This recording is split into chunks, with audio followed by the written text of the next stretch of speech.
کہا جاتا ہے کہ عقل مند اور شعور مند وہ ہے جو علم اور دلیل کے ساتھ بات کرے، اور عقل مند وہ بھی آدمی گنا جاتا ہے جو قانون اپنے ہاتھ میں نہ لے۔ جو قانون اپنے ہاتھ میں لے، فیصلے خود کرے، تو اس کو کم عقل اور جاہل گنا اور سمجھا جاتا ہے۔ لیکن یہ جو لوگ آپ کو نظر آ رہے ہیں، ان کا شمار آپ کون سے کھاتے میں کرو گے؟ ابھی دیکھو تو صحیح ان کی حالت، ان کا آپس میں بیہیور، طریقہ کار، یہ پورے ملک کی اس طرح کی صورتحال بنائی گئی ہے۔ عوام چونکہ قانون جب ہے ہی نہیں، قانون کی رٹ ہی نہیں ہے، کہیں بھی آپ کو نظر نہیں آئے گی، تو لوگ پھر خود ہی فیصلہ کریں گے۔ ہمارے ہاں غریب اور شریف کو تو کوئی انصاف ملتا نہیں ہے، لیکن یہ آپ ان کا طریقہ دیکھیں، یہ پڑھے لکھے لوگ اور کالے کرتے والے لوگ، آپ دیکھیں کورٹس کے اندر جس طرح کا ماحول انہوں نے بنایا ہوا ہے، یہ سارے پڑھے لکھے گریجویٹ اور جو ہے نا کہ یہ ڈگری لی ہوئی 4-4 5-5 سال کی قانون اور لا کی یہ ڈگری لی ہوئی ہے ان لوگوں نے، ان کا آپ جو ہے نا کہ حال تو دیکھیں کس طرح تماشا بنایا ہے۔ بڑا دکھ بھی ہوتا ہے، احساس بھی ہوتا ہے، اور ہنسی بھی آتی ہے۔ ابھی ایک دو خواتین وکلا، ان کے ساتھ مردوں کا پھر جو ہے نا کہ آپ دیکھیں مرد اور خواتین کا آپس میں جو تشدد، ہاتھ اٹھانا، اور پھر دوسرے وکلا کا کھڑے ہو کر دیکھنا، وکلا کا آپس میں گتھم گتھا ہونا۔ یہ اگر آپ اگر آپ سوچیں کہ یہ اگر ہمارے ہاں دیہاتوں میں ہوتا یا چھوٹے شہروں میں ہوتا، تو پڑھے لکھے اور بڑے جو شہروں میں رہنے والے لوگ، آفیسوں اور دفتروں میں رہنے والے لوگ آسمان سر پہ اٹھا لیتے کہ یہ دیکھو ظلم، لڑکی کے ساتھ ظلم، اور یہ دیکھو جاہلوں والی بات۔ ابھی ان کو کس کھاتے میں آپ ڈالیں گے؟ یہ ہمارے ہاں جب جنرل الیکشن ہوتی ہے وہاں بھی اس طرح کا ہی ماحول ہوتا ہے۔ ابھی یہ تو ایک سین، ایک آپ نے صرف ایک رخ دیکھ لیا اور دیکھ رہے ہیں، مگر ہمارے ہاں جنرل الیکشنز کے اندر بھی اس طرح کا ماحول جوڑا جاتا ہے، ہاتھ سے خراب کیا جاتا ہے، اور اس طرح سے پھر شرفاء اور شریف لوگ جو ہے نا کہ الیکشن میں نہ حصہ لے پاتے ہیں، نہ کچھ جو ہے نا کہ جیت پاتے ہیں، اور نہ ہی کچھ ووٹ لے پاتے ہیں، کیونکہ عزت دار بندہ جو ہے وہ اس طرح کا نہیں ہو سکتا۔ عزت دار آدمی کی پہلی کوشش ہوگی اپنی عزت کا دفاع، پھر آگے رتبہ ہے یا پھر کوئی مراد ہے، کوئی رقم ہے، کوئی فائدہ ہے، اس کو ثانوی حیثیت دے گا۔ لیکن جو جاہل ہوتا ہے نا، وہ سب سے پہلے جو امپورٹنسی جو دیتا ہے، اس کے نزدیک جو ہے نا کہ وہ پھر بینیفٹ کی ہوتی ہے، عہدے کی ہوتی ہے، مال و دولت کی ہوتی ہے، عزت کی نہیں ہوتی۔ تو جب دونوں کے ڈائریکشنز اور سوچ میں ہی بڑا فرق ہوتا ہے، اس وجہ سے دونوں پھر ساتھ چل بھی نہیں پاتے، چل بھی نہیں سکتے وہ۔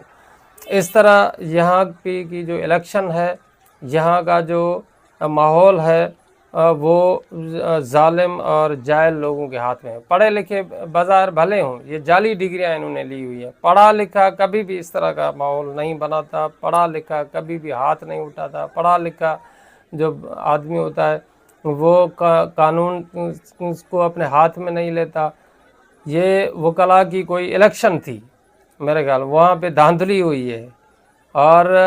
دھاندلی کے دوران میں پھر وکلا کا اس طرح کا ماحول بن گیا ہے۔ لیکن کچھ بھی ہوتا ہے سب کچھ، لیکن پھر جوری ہوتی ہے، الیکشن کمیشن ہوتی ہے، پھر وہ فیصلے ہوتے ہیں، کچھ تو قانون تو ہوگا۔ لیکن بات یہ ہے کہ یہاں پہ قانون اپنے ہاتھ میں جو ہے نا کہ بندے لینا چاہتے ہیں، فیصلے خود کرنا چاہتے ہیں، قانون کی رٹ کہیں بھی نہیں ہے، کوئی کسی کا مانتا بھی نہیں ہے۔ یہ تو پڑھے لکھے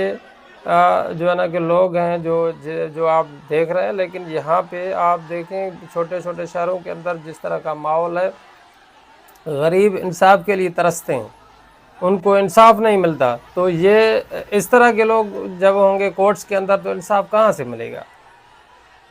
کورٹس کا ماحول کس طرح پھر جو ہے نا کہ خوشگوار اور اچھا بنے گا؟ اس طرح کے لوگوں نے کورٹس کا ماحول ہی بگاڑ کے رکھ دیا کہ لوگوں کا کورٹوں کے اوپر جو ہے نا کہ وہ اعتماد ہی اٹھ گیا ہے، انصاف مل نہیں پاتا، انصاف سے اعتماد اٹھ گیا ہے۔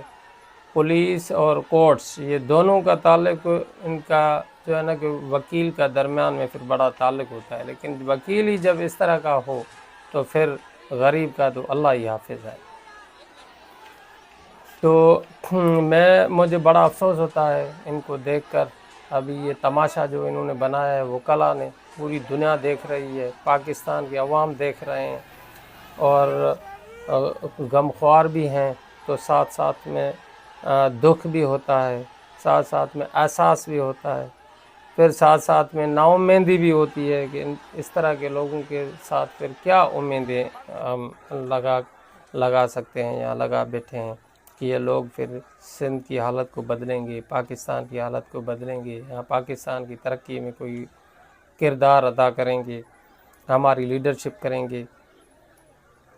تو یہ وکلا برادری کے سامنے بھی ایک کوسچن مارک ہے، سوالیہ نشان ہے اس طرح کا ماحول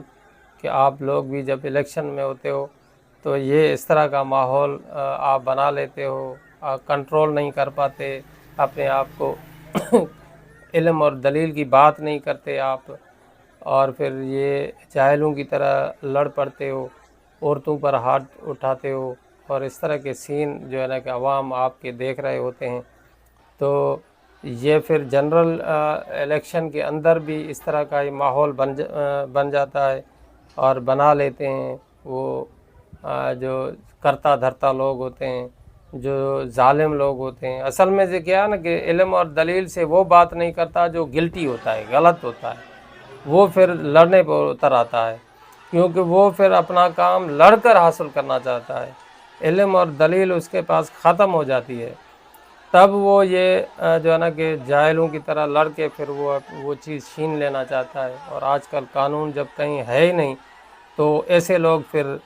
جو کامیاب ہو جاتے ہیں، پھر ان کے حوصلے بڑھ جاتے ہیں، پھر وہ ہر جگہ پہ ایسا کرتے ہیں، پھر دوسروں کے لیے بھی مثال بن جاتے ہیں کہ دیکھو وہ جو ہے نا کہ جاہلوں کی طرح لڑ کر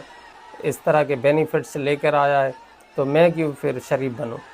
تو پھر شریف لوگ جو ہوتے ہیں وہ بھی آہستہ آہستہ پھر جاہلوں کی طرح حرکت کرتے ہیں، جاہلوں کے دست و بازو بن جاتے ہیں، پھر اس طرح کے ظالم لوگوں کے ساتھ ان کی دوستیاں بن جاتی ہیں، پھر وہ بھی ان کے ساتھ پھر مراعاتیں لینے کے چکر میں ان کے دست و بازو بن جاتے ہیں۔